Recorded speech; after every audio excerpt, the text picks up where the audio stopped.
So life is a head game. We only operate about 40% of our capacity. So there's a lot of things that we do when we think that we're not able to win and we're not able to make a certain amount of money that really happens because we don't believe or we have the wrong identity, basically. I could grow up in a certain neighborhood or certain state, part of the country, and be told, hey, we just don't do big things. Our family, we're this, we're that. We don't make that kind of money. That's for other people.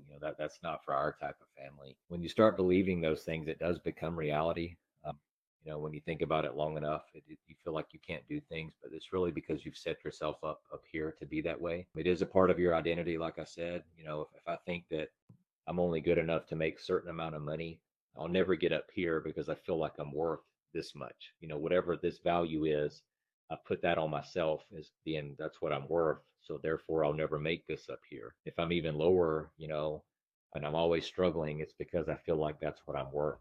So it does start in your head. We do have to work harder and chase our dreams, but we have to believe that we can hit those dreams. Otherwise, they'll never really come to fruition. So that's what mindset's about. That's one of the things I like to talk about. Just how do we escape that? How do we escape these beliefs that we were brought up and raised on, quite frankly? So it's about overcoming that. So those are the kind of the things that we'll continue to talk about here.